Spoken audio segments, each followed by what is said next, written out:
Hello दोस्तों, नमस्कार दोस्तों। आज की वीडियो में हम जानेंगे भारत की आज़ादी के समय महात्मा गांधी जी के विरोध में कौन कौन मुख्य नेता थे और भारत की आज़ादी में उन्होंने महात्मा गांधी जी के तरीकों का विरोध क्यों किया। महात्मा गांधी जी को हम राष्ट्रपिता कहते हैं। उन्होंने भारत की आज़ादी के लिए अहिंसा और सत्याग्रह का रास्ता चुना, लेकिन हर कोई उनकी इस राह से सहमत नहीं था।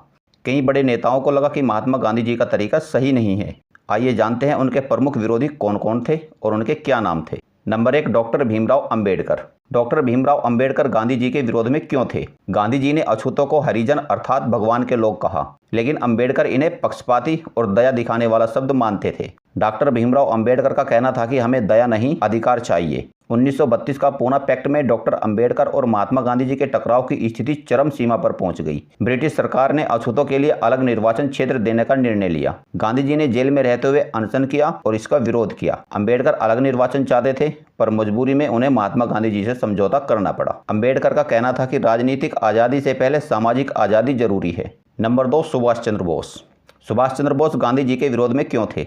गांधी जी का कहना था कि सत्य और अहिंसा ही सबसे बड़ा हथियार है, लेकिन नेताजी सुभाष चंद्र बोस मानते थे कि अंग्रेज इतनी आसानी से नहीं जाएंगे, हमें लड़कर आज़ादी लेनी होगी। गांधी जी अहिंसा और सत्याग्रह से आज़ादी की बात करते थे। सुभाष चंद्र बोस का मानना था कि अंग्रेज इतनी आसानी से नहीं जाएंगे, इनके लिए सैन्य शक्ति और क्रांति आवश्यक है।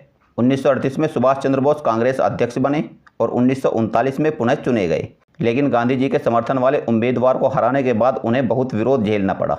अंततः उन्होंने कांग्रेस छोड़कर फॉरवर्ड ब्लॉक बनाया और बाद में आज़ाद हिंद फौज का गठन किया।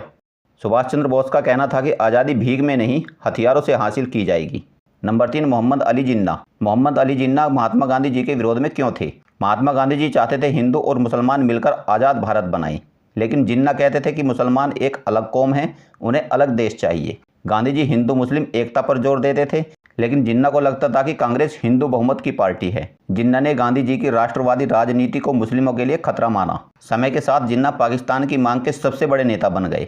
मोहम्मद अली जिन्ना का कहना था कि मुसलमान एक अलग कौम है, उन्हें अलग राष्ट्र चाहिए। नंबर 4, विनायक दामोदर सावरकर। सावरकर महात्मा गांधी जी के विरोध में क्यों थे। गांधी जी मानते थे कि अहिंसा सबसे बड़ी ताकत है, लेकिन सावरकर जी कहते थे कि जब तक ताकत और हथियार नहीं होंगे तब तक अंग्रेज नहीं जाएंगे। गांधी जी की अहिंसा को सावरकर कमजोरी मानते थे। उनका विश्वास था कि भारत को आजादी दिलाने के लिए सैन्य शक्ति, शस्त्र और क्रांति जरूरी है। वे हिंदुत्व के सिद्धांत और सशक्त राष्ट्रवाद पर जोर देते थे। सावरकर का कहना था कि केवल नैतिकता से नहीं बल्कि शक्ति से भी आजादी मिलती है। नंबर 5, लाला लाजपत राय। लाला लाजपत राय महात्मा गांधी जी के विरोध में क्यों थे। 1922 में जब चोरी चौरा की घटना के बाद गांधी जी ने असहयोग आंदोलन अचानक वापस ले लिया, तो लाजपत राय और कई नेताओं ने इसका विरोध किया। उनका मानना था कि जनता के जोश को बीच में रोकना रणनीतिक भूल थी। हालांकि लाजपत राय गांधी जी का सम्मान करते थे, परंतु कई मौकों पर उन्होंने असहमति जताई। लाजपत राय जी का कहना था कि लाखों लोग आंदोलन में शामिल थे, उनके जोश को अचानक रोकना गलत था।